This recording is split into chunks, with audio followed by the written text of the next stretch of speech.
Naweza nikasema kwamba upande wangu mimi nimewahi kushuhudia na ndio ikawa sababu ya mimi kufanya hizi content ya kuwashauri watu.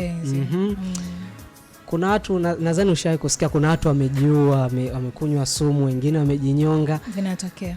Ukija ukiangalia kiundani zaidi unakuta wale watu walikuwa na msongo wa mawazo na walikuwa hawana mtu wa kuwashauri au wa kumshtakia kile ambacho kinaendelea juu yao.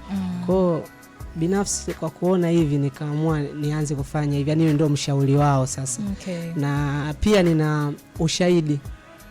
Kuna mdada shai kunitafuta kwa ni usiku, nataka nilale, simu imeingia, simu ya usiku tena namba ngeni, kuuliza, ananiambia samani kaka bana, mimi namba yako nimeitoa mtandaoni TikTok. Unaona? Nikasema ndio. Akasema bana, mimi hapa nilipo nataka ushauri kutoka kwako.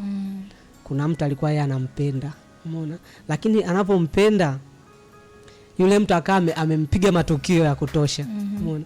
Sasa ikafikia saa wakati hana mtu wa kufanyaje kwenda kumuelezea, kwa sababu bado anakaa kwa wake na kueleza kwa utaonekana una akili gani wewe.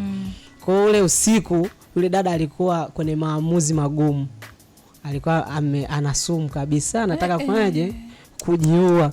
Kwa hiyo katika kupita mtandaoni akawa amekutana na mimi, akaona mimi ngoja nimpigie kwanza huyu nimsikilize ataniambia nini. Na mimi nikaa nimempa ushauri mzuri sana, umeona, na nikamfanya kama vile yani mdogo wangu, umeona, nikampa ushauri akawa amenielewa vizuri zaidi. Kwa hiyo hii nikuja kuipata baadaye, siku zimepita takriban kama miezi 6. Yule dada alinipigia akaniambia, unajua siku zile nimekupigia simu usiku hivi, hujui nilikuwa nimeshika sumu, nilikuwa nataka ninywe. Lakini katika pita yangu mitandaoni nikakutana na clip yako unazungumza sana kitu ambacho kinaendelea upande wangu. Nikasema ngoja nimpigie aniambie kitu chochote kwanza. Na kweli hivyo kuja kwangu nikampa ushauri vizuri zaidi.